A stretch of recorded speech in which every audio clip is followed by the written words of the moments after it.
पिता पुत्र पवित्र आत्मा के नाम पर आमीन। सर्वशक्तिमान महान परमेश्वर पिता, हम आपसे धन्यवाद देते हैं, राजाओं के राजा प्रभु के प्रभु प्रभु यीशु मसीह, पिछले रात के लिए, आज के दिन के लिए, शाम रात के लिए पिता हम धन्यवाद देते हैं कि आपने अब तक हमें जीवित सुरक्षित और अचानक मरण से बचाया, हर अप्रिय घटना से, हर दुर्घटना से, हर एक्सीडेंट महामारी से बचाया, उसके लिए धन्यवाद पिता। आज तक जो भी हमसे मन से, वचन से, कर्म से, अपना कर्तव्य पूरा ना करने से जो हमसे पाप गुनाह हुआ हो, उसके लिए हमें क्षमा कीजिए, दया कीजिए, कृपा कीजिए, हमें दंड ना दीजिए, हमारे कर्ज गुनाह अपराध क्षमा कीजिए, ताकि हम आपके कहे अनुसार जीवन जिए, पाप गुनाह से दूर रहे, पवित्रताई और खराई में चल सके, इस योग बनाइए प्रभु। दया कीजिए, दया कीजिए, दया कीजिए, दया कीजिए, दया कीजिए, हे अब्राहम इसहाक इजराइल के परमेश्वर, दया कीजिए, हे आदि और अंत, अल्फा ओमेगा, मार्ग सत्य जीवन, हे जीवन की ज्योति, जीवन की रोटी, जीवन का जल, प्रभु मुक्ति का कटोरा, प्रभु यीशु हम पर दया कीजिए, हे दयालु परमेश्वर, दया कीजिए, दया कीजिए, दया कीजिए, दया कीजिए, ओ प्रभु दया कीजिए, दया कीजिए, दया कीजिए, दया कीजिए। री बाबा शिखा ताला लब्रा हंदो नमा शिखा रालाबा लब्रा है जगह तेरे ले बोली खाना ना मंदे के दे ले लिब्रे का सकता रालाबा ओ ब्रहंदे रे ले बेरिया ना मना पूरा लहा तेरे ले बेरी गदा रला बोरिया ना मना पूरा लहा तेरे ले बे।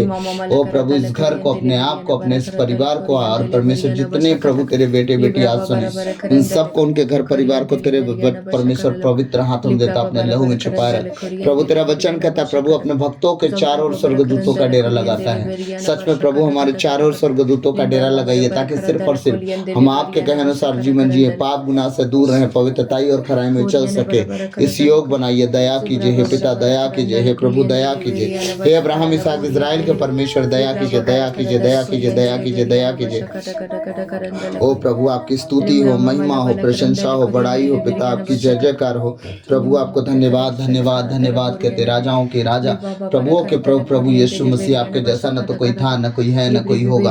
आप महान अनुग्रहकारी, विलम्ब से क्रोधी परमेश्वर, आप दया के धनी, दया के सागर परमेश्वर है। ओ प्रभु दया कीजिए, दया कीजिए, दया कीजिए, ओ प्रभु दया कीजिए, दया कीजिए, ओ प्रभु दया कीजिए, ओ दया के सागर प्रभु दया कीजिए, दया के धनी परमेश्वर दया कीजिए, दया कीजिए। आज के हर एक भजन गीत को, हर एक वचन को प्रभु आपके बलवंत हाथों में देता हूँ प्रभु, अपने अनुसार हमें चलाइए प्रभु, दया कीजिए। सारी आदर आपको देते हुए प्रार्थना विनती यीशु मसीह के नाम से बप्ता आपसे मांगते हैं, सुनिए और दया से ग्रहण कीजिए। आमीन आमीन आमीन।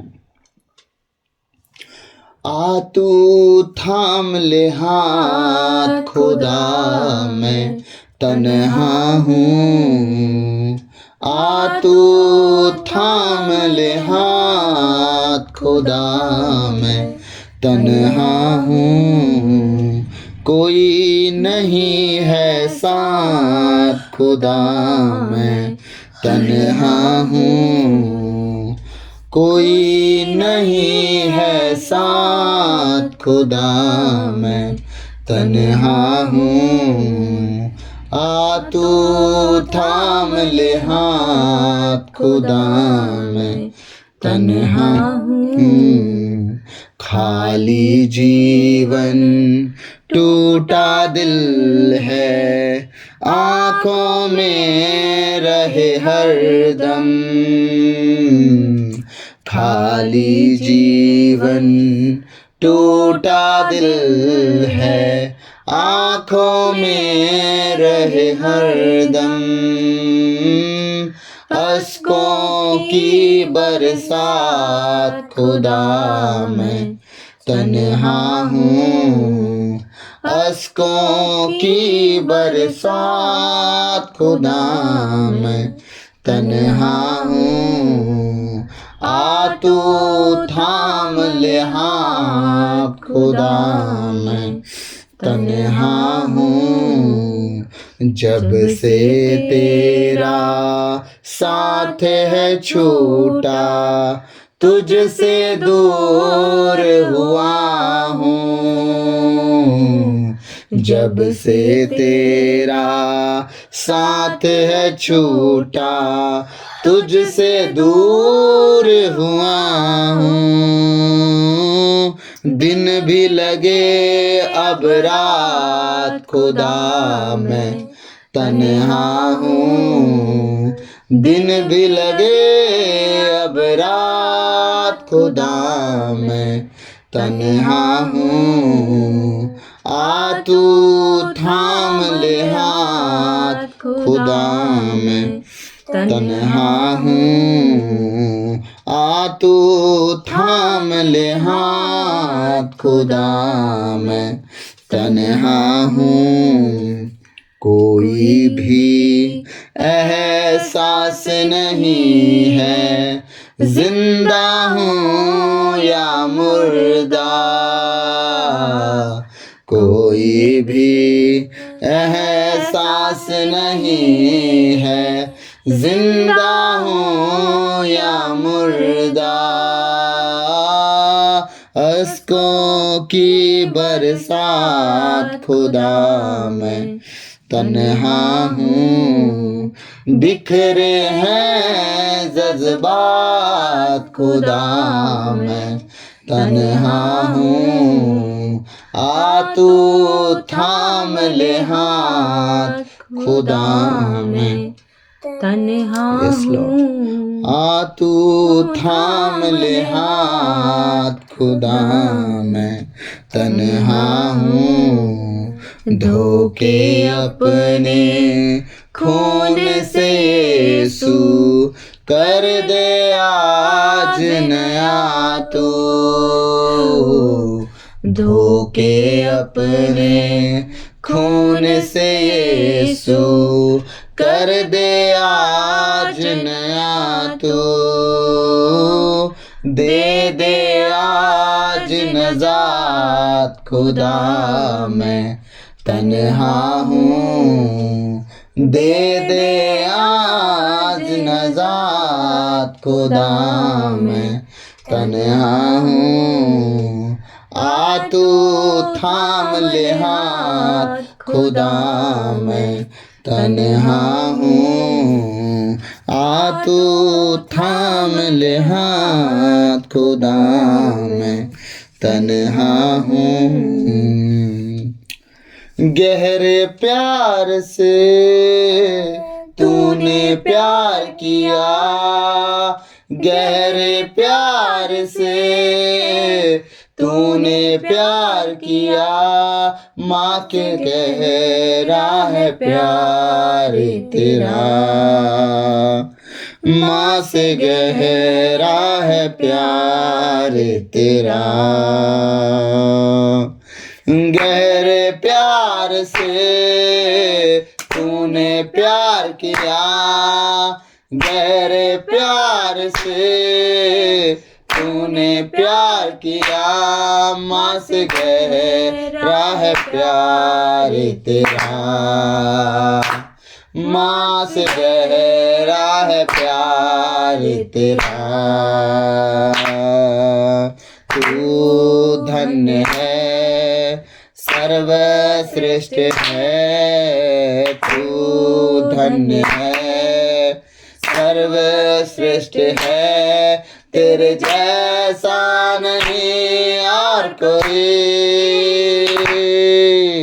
तू धन्य है, सर्वश्रेष्ठ है, तू धन्य है, सर्वश्रेष्ठ है।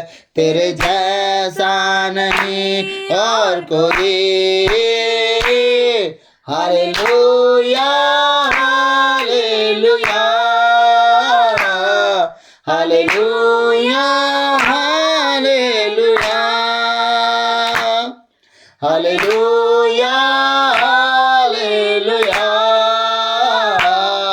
Hallelujah hallelujah. तुझे मैं कभी छोड़ूंगा नहीं, तुझे मैं कभी छोड़ूंगा नहीं। तेरे साथ ही साथ चलूंगा, तेरे साथ ही साथ चलूंगा। तू सत्य है, सर्वशक्ति है, तू सत्य है, सर्वशक्ति है। तेरे जैसा नहीं और कोई। तू सत्य है, सर्वशक्ति है, तू सत्य है, सर्वशक्ति है, तेरे जैसा नहीं और कोई। Hallelujah hallelujah hallelujah hallelujah hallelujah hallelujah hallelujah hallelujah. तुझको मैं कभी छोड़ूंगा नहीं, तुझको मैं कभी छोड़ूंगा नहीं, तेरे साथ साथ रहूंगा, तेरे साथ चलूंगा।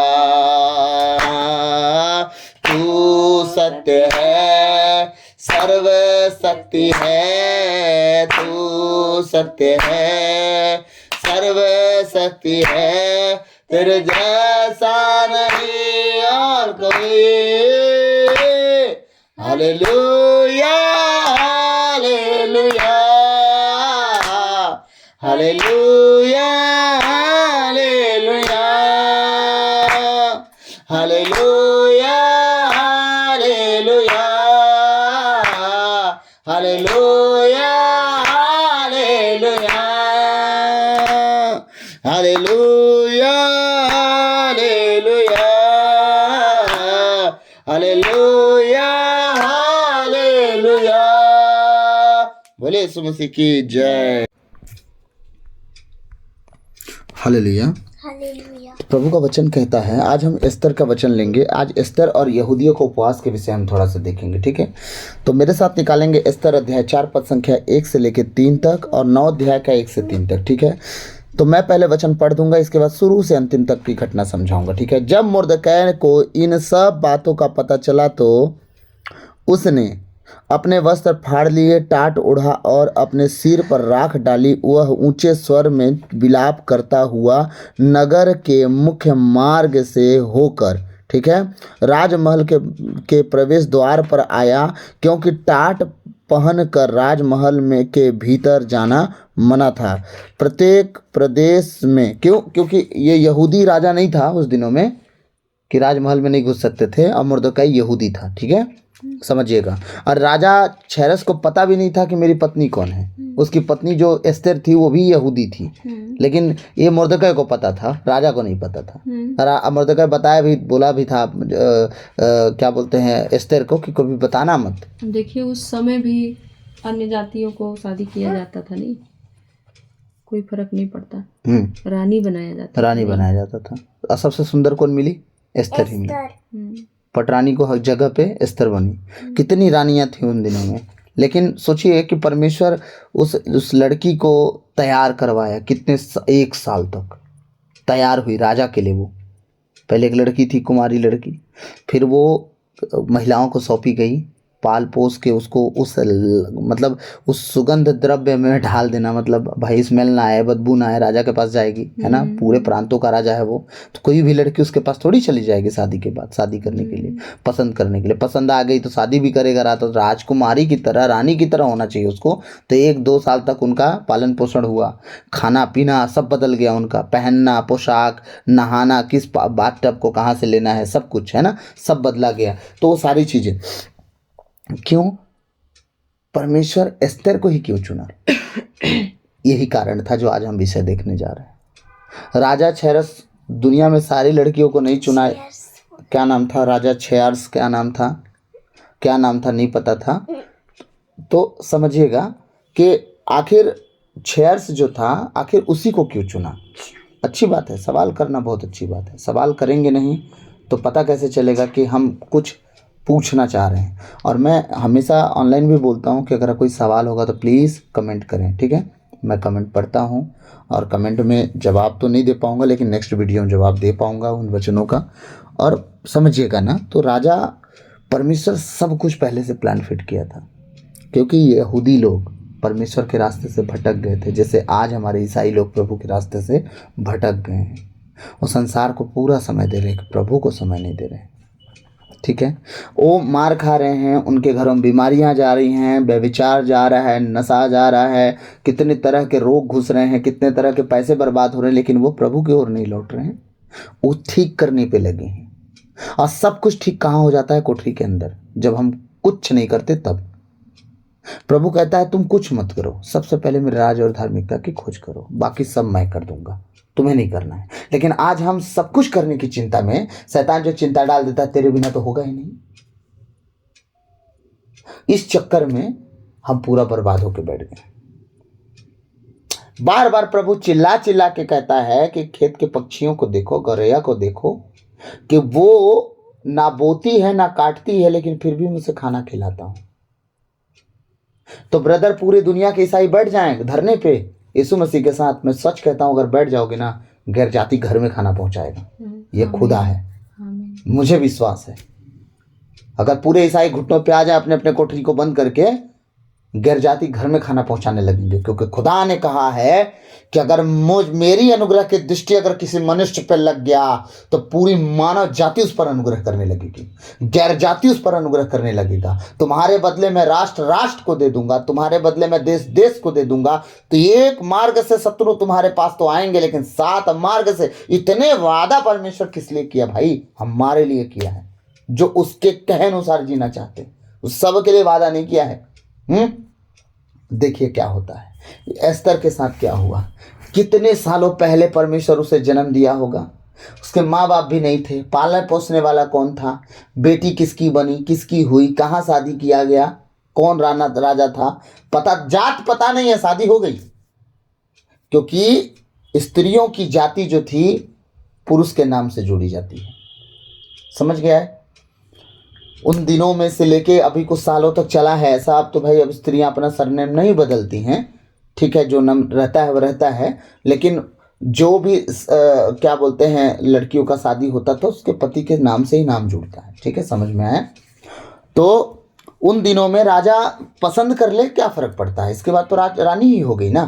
तो पटरानी का जगह कौन ली? एस्तर। लेकिन वहाँ रूल था कि राजा अगर मना कर दिया कि मेरे पास कोई नहीं आएगा, तो राजा के पास कोई फिर उसके भवन में नहीं घुस सकता, उसके दरबार में नहीं घुस सकता।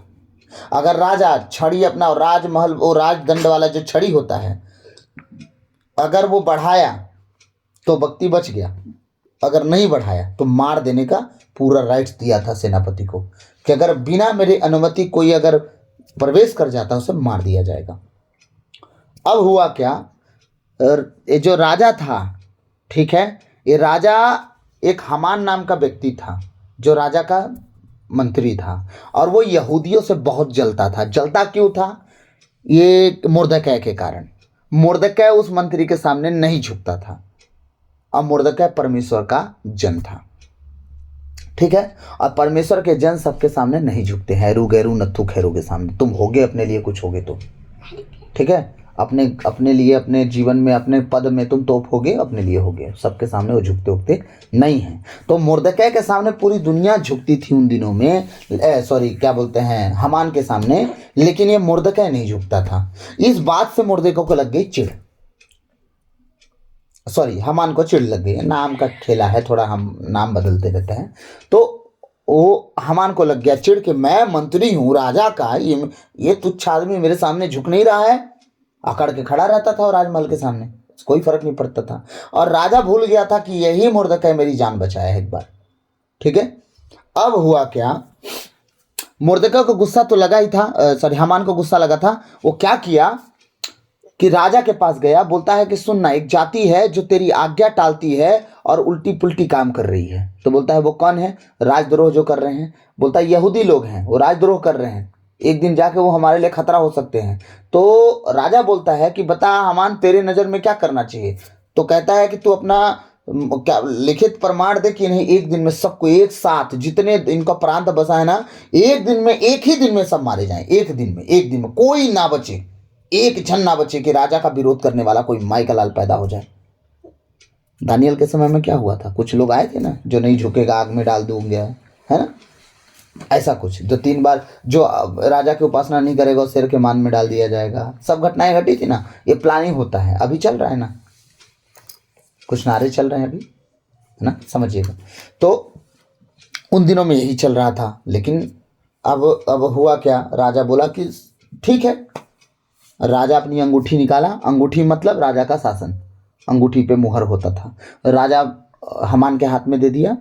और हामान एक्साइटमेंट आके बड़ी खुश हुआ, और खुश होने के बाद तुरंत लेटर लिखा कि पूरे यहूदी एक दिन में मार दिए जाएं। और वेग से दौड़ने वाले घुड़सवार और रथी, कौन थे वो, जो सबसे तेज दौड़ने वाले दूत थे, रथ थे, उन पर सवार होके लोग मारने के लिए निकले। चिट्ठी लिखे, चिट्ठी वाहक, संदेश वाहक, ठीक है। और हामान क्या किया, मुर्दकै के लिए अपने घर के सामने 50 हाथ लंबा खूंटा गड़वाया, उसमें फांसी लटकवाया, रस्सी, कि मुर्दकै को इसी फांसी पर मैं लटका दूंगा, ठीक है। सबको मारने के बाद जब ये फतवा जारी होगा, एक साथ मारे जाएंगे, मुर्दकै यहाँ लटकाया जाएगा, ठीक।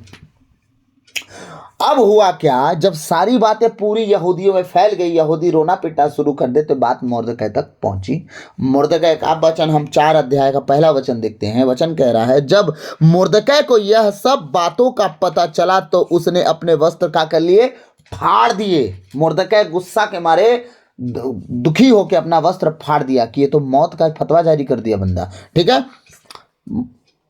इसके बाद टाट ओढ़ा और अपने सिर पर राख डाली, वह ऊंचे स्वर से विलाप करता हुआ नगर के मुख्य मार्ग से होकर राजमहल के प्रवेश द्वार तक आया, क्योंकि टाट पहनकर राजमहल के भीतर जाना आना मना था। अब वो क्या करने लगा, शोक वस्त्र धारण कर लिया, उपवास में चला गया, क्योंकि जो होने वाला था बहुत भयानक होने वाला था। सपोज 400 करोड़ ईसाई हैं, एक दिन में मारने का नौबत हो जाए, फिर खत्म, टाटा बाय बाय, ये वाली है, ठीक है। क्या हुआ, प्रत्येक प्रदेश में जहां जहां राजा की आज्ञा और आदेश की घोषणा हुई थी, वहां वहां यहूदियों ने शोक मनाया। उन्होंने उपवास, क्रंदन और विलाप किया। उनमें बहुतों ने टाट ओढ़ राख पर शयन किया, राख पर सोया। अब देखिए चौथा वचन कह रहा है, जब एस्तेर की दासियों और खोजों ने उसे यह बताया तो वह बहुत दुखी हुई। उसने मुर्दकै को पहनने के वस्त्र भेजे, जिससे वह टाट उतार कर उन्हें पहन ले, परंतु उसने उन्हें पहनना अस्वीकार किया, ठीक है, स्वीकार नहीं किया, ठीक। अब एस्तेर ने हकात नामक एक खोजे को बुलाया, जिसे राजा ने उसकी सेवा में नियुक्त किया था। खोजे कौन थे मैं बता चुका था, ठीक है। उसने उसे मुर्दकै के पास भेजा, जिससे वह पता लगाए कि मुर्दकै ऐसा क्यों कर रहा है। हकात मुर्दकै के पास नगर के चौक गया, जो राजद्वार के सामने था। आगे मैं ऐसे ही समझा दे रहा हूँ। फिर क्या हुआ, हकात को मुर्दकै ने बताया कि रानी को बोल दे कि रानी जो रानी बन के बैठी है ना, तो ये ना समझे, इस गलत फहमी मत रहे कि सारे यहूदी मार दिए जाएंगे, अकेले बच जाएगी, ठीक है। आगे की कहानी बता रहा हूँ, हैं। तो उसको बोलना कि राजा के पास तू जा और ये फरमान कैंसिल करवा, ठीक। जब हकात रानी एस्तर के पास गया, ऐसे ऐसे मुर्दकै बोला है, तो रानी बोलती है राजा ने मना किया है, कोई उसके पास नहीं जा सकता, जो जाएगा मार डाला जाएगा, हैं, उसको जाके बता। तो जब हकात जाके बताता है कि रानी ऐसे ऐसे बोली है, तो क्या बोलता है, मुर्दकै बोलता है तो ये मत सोच लेना तू बच जाएगी, जब सारे यहूदी मारे जाएंगे ना, तेरा भी पोल खुल जाएगा और तू भी मारी जाएगी, ठीक। तो एक काम कर, तू कुछ कर। तब ये बात फिर से हकात जाके रानी को बताया, दोबारा गया, ऐसा ऐसा मुर्दकै ने बोला है। तब वो क्या कहता है कि फिर जा तू हामान के पास, रानी बोलती है हामान के पास जा और बोल कि पूरे यहूदियों में जाके बोल दे 3 दिन का 3 रात का मेरे लिए उपवास करे। किसके लिए, मेरे लिए। किसके लिए, एस्तर रानी अपने लिए उपवास करने के लिए बोल रही है कि जब मैं राजा के पास 3 दिन बाद जाऊं तो राजा की दंडाज्ञा मेरी ओर ना निकले, वरन अनुग्रह लग जाए। वो मेरी बात सुनने की तैयारी कर ले, ठीक है। तो उस 3 दिन में ना बच्चा, ना बूढ़ा, ना जवान, ना गाय, ना भेड़ बकरी, कोई खाना नहीं खाएगा, कोई पानी नहीं पिएगा। सोचिए कितना खतरनाक आदेश था रानी का कि इस तरह उपवास करना, ना कोई खाना खाएगा ना कोई पानी पिएगा, 3 दिन और 3 रात, इसके बाद में जाऊंगी। तो रानी अपनी सहेलियों साथ उपवास करने लगी, मुर्दकै उपवास में चला गया, पूरा यहूदा उपवास में चला गया, यहूदा का घराना पूरा का पूरा, यहूदी लोग क्या करने लगे, उपवास में चढ़े गए। देखिए टाट ओढ़ लिए, कोई सुनते ही कुछ तो लोग टाट ओढ़ लिए, लेकिन जब रानी का ये वचन पहुंचा पूरे लोगों ने उपवास शुरू कर दिया। इसके बाद क्या हुआ, इसके बाद कहानी पलटना शुरू हो गई। जिस टाइम, जिस दिन, जिस समय हम उपवास की घोषणा कर देते हैं कि हम उपवास का दिन ठहरा रहे हैं, उस टाइम से ना स्वर्ग के फाटक खुलना शुरू हो जाते हैं। उपवास क्या करता है, परमेश्वर को बदलता है, उसका मन बदल देता है, परमेश्वर का खुश कर देते हैं। तहाँ उतर क्या जाता है ना, उपवास आपको बदल देता है और आप परमेश्वर के करीब आ जाते हो, परमेश्वर से मित्रता चालू हो जाती है, फिर मित्र की बात सुनना शुरू कर देता है। बस उपवास ही करता है। अब सिर्फ ना खाना खाना उपवास नहीं होता है, उपवास एक जीवन है और वो जीवन क्या करना होता है, मेंटेन करना होता है प्रभु के साथ। इसके बाद क्या हुआ, इसके बाद रानी एस्तर हामान को बोली और सब लोग उपवास में चले गए, वो भी उपवास में चली गई। तीसरे दिन बाद क्या हुआ, रानी राजा के पास गई और राजा उसे मारा नहीं, वरन खुश हो गया देख के। सोचिए परमेश्वर कैसे बदलता है जीवन को, विचारों को, मन को। हाँ, परमेश्वर सुक्ति ग्रंथ में कहता ना, राजा के मन भी परमेश्वर के हाथ में है। किस तरह, जिस तरह नहर में पानी डरता है ना, जिधर चाहे आप फरुहा लेके खोल सकते हैं, परमेश्वर राजा के मन को भी जिधर चाहे मोड़ सकता है। हाँ, तो अब उस उपवास से क्या हो गया, रानी एस्तर राजा के पास गई और मार नहीं डाली गई। और फिर क्या हुआ, राजा से बोलता है तुझे देख के मैं खुश हुआ। राजा बोलता है हाँ बता क्या तुझे चाहिए। बोलती है कुछ नहीं, मैं चाहती हूँ कि आपके लिए और हामान के लिए मैं खाना बना रही हूँ, भोज कर रही हूँ, अपने हाथों से आप मेरे यहाँ खाने पे आएँ। बोलकर बिल्कुल, क्यों नहीं, वाई नॉट। ठीक, अब वो लोग खाने पर पहुँच गए दोनों। तो राजा बहुत खुश हुआ खाना खा के। बोलता है बता, कह तो मैं तुझे आधा राज दे दूँ, बोल तुझे क्या चाहिए। बोलती है कुछ नहीं, मैं चाहती हूँ कि आप कल फिर इसी टाइम मेरे पास खाना खाने आए। ठीक, राजा बोलता है बिल्कुल। और हामान खूब फूल के मेघा हो गया था, है ना, इतना फूलते जा रहा था, मेंढक होते जा रहा है फूल के, खुशी के मारे। ठीक, क्या हो रहा है, वो फूलते जा रहा है। क्या, रानी राजा के मेज पर बैठ के खा रहा हूँ मैं, तो अब क्या चाहिए। ठीक, अब तो मेरे से बड़ा कोई है ये नहीं है। ठीक, दूसरे दिन जब राजा गया खाना खाने, रानी से फिर खाना खा के खुश हुआ। बोलता है रानी बता कि मैं क्या तेरे लिए करूं। बोलती है कि मैं एक चीज़ आपसे पूछना चाहती हूँ, क्या बेगुनाह लोग मार दिए जाएं आपके राज्य में। बोला ऐसा कभी नहीं हो सकता, कुछ बातें ऐसे ही घटी। तो बोलता है बेगुनाह लोग मारे जा रहे हैं। कौन बोल रहा है। बोले कि हाँ मारे तो जा रहे हैं आपके राज्य में। तो बोला ये कब हुआ, किसने किया ऐसा। तो उसने बताया रानी ने कि यही दुष्ट हामान है, जिसने यहूदियों को, जो बिना गलती करे, जो आपकी आज्ञा को कभी नहीं टाले हो लोग, वो आपकी आज्ञा को कभी भंग नहीं किए, कभी राजद्रोह नहीं किए, लेकिन ये हामान दुष्ट हामान आपके आज्ञा पर लिखवाया है फतवा कि सबको मार दिया जाए, एक दिन में सबको मार दिया जाए। राजा नाराज हो गया। राजा सेनापति को बुलाने के लिए आवाज दिया। तब तक हामान क्या किया, रानी को पकड़ने लगा ना, हाथ पैर जोड़ने लगा। जब हाथ पैर जोड़ने लगा तो रानी भी बोल दी, राजा के सामने तू मुझे धर पकड़ रहा है। राजा का माथा और गर्म है। तो राजा के हवेली से रानी बोलती है कि देखिए मुर्दकै जो आपका जान बचाया था, उसके लिए 50 फुट ऊपर फंदा लगाया है, तो बोलता है इसी में लटका दो। सोचिए कहानी में ट्विस्ट क्या थी, सब उलट फेर हो गया। हाँ, जो दुश्मन था, जो बैरी था, जो आपको मारना चाहता था, आपको हाथ लगाना चाहता था, कब तक परमेश्वर चुप रहता है मालूम है। कब तक चुप रहता है बता रहा हूं। जब आप षड्यंत्र रचते हो चुप रहता है, जब बुराई करते हो चुप रहता है, जब आप बुराई करने के लिए पैर चला देते हो चुप रहता है। लेकिन जिस दिन आप हाथ लगा देते हो ना, जिस दिन शैतान परमेश्वर के लोगों को हाथ लगा देता है, उस दिन परमेश्वर चुप नहीं रहता है। उस दिन सारा क्रियाकलाप पलट देता है।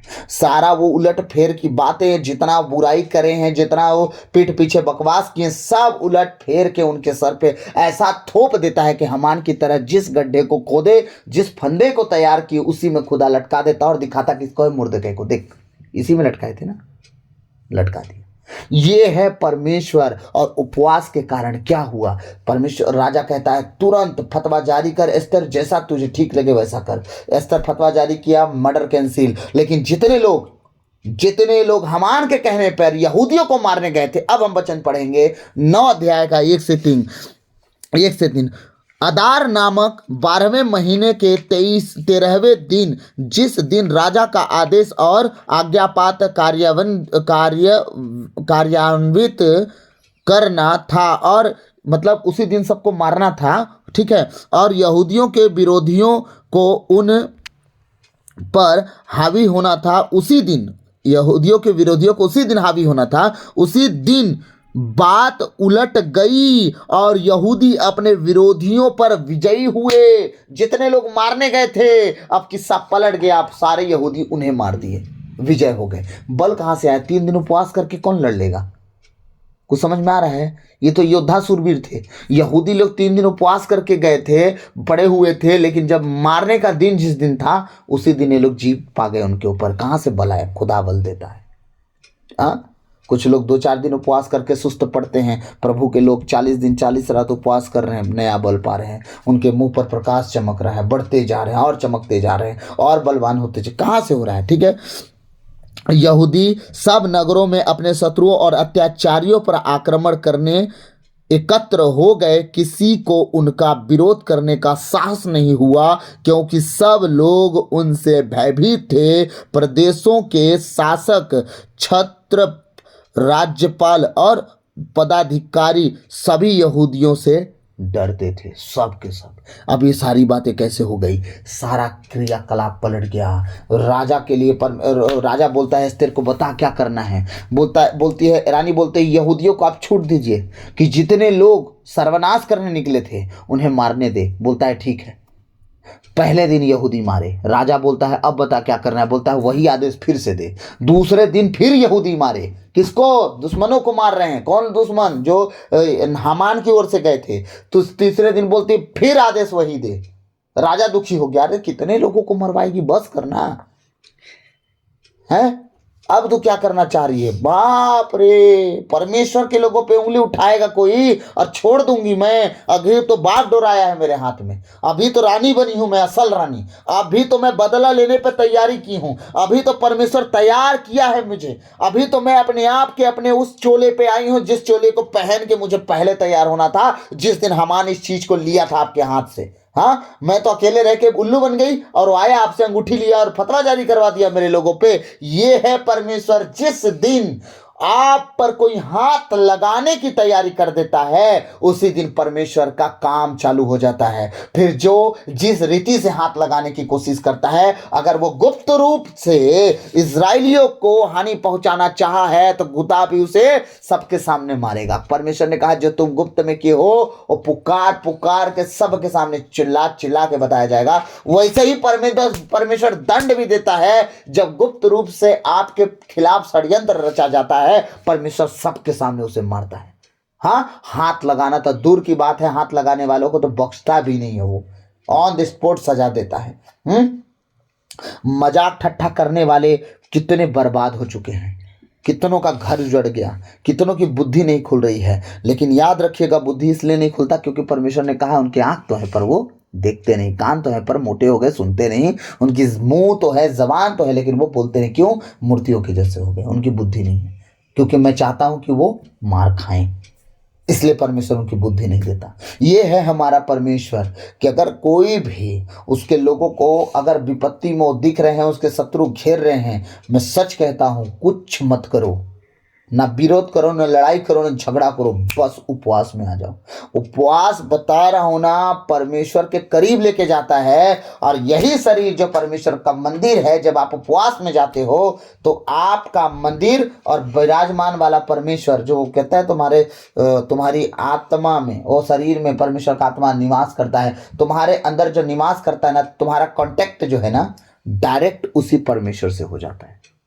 हाँ, जब उस परमेश्वर से तुम्हारा कांटेक्ट हो जाता है, उस उपवास में जब तुम बैठते हो तो आप जितने दुनिया के लोग उपवास करके घूमते फिरते हैं, अपना काम करते हैं, अपने काम में इतना लीन रहते हैं कि शाम को थक के सो जाते हैं, उनके जीवन में चालीसा का कोई अर्थ नहीं, उपवास का कोई मतलब नहीं। दुनिया में कुछ कर ले, वो 365 दिन उपवास कर ले, कोई फर्क नहीं पड़ता। लेकिन जितने लोग उपवास करके घुटनों पे रहते हैं, दरवाजा बंद करते प्रार्थना में रहते हैं, वो आत्मा परमेश्वर से मिल जाता है। इसके बाद परमेश्वर जो रास्ते, जो उपकार, जो काम करना शुरू करता है। मैं सच एक भविष्यवाणी कर रहा हूं, इस 40 काल में जितने सुन रहे हैं, आप सब, हम सब जितने सुन रहे हैं, इस 40 काल में जितने लोग चालीसा कर रहे हैं और वो उपवास के साथ वो अगर प्रार्थना करने वाले, इस 40 काल में इतने इतने रास्ते उनके खुलेंगे, स्वर्ग राज से उनकी आशीषें आएंगी और शैतान उनका कुछ नहीं कर पाएगा। ना हामान कुछ कर पाएगा, ना दुनिया का कोई ताकत कुछ कर पाएगा। परमेश्वर उन्हें ऊंचा उठाता जाएगा और उन्हें कोई रोक नहीं पाएगा। क्यों? क्योंकि ये आशीषें स्वर्ग से डायरेक्ट आएंगी। और लेने वाला कौन है, लाने वाला कौन है? खुद मिखाएल। कौन है? खुद जिब्राइल। कोई नहीं रोक सकता। ये परमेश्वर है, अपनी आशीषें ऐसी देता है। हालेलुया। तो प्रभु आज के इन वचनों के द्वारा हम सबको आशीष दे। आमीन। God bless you all.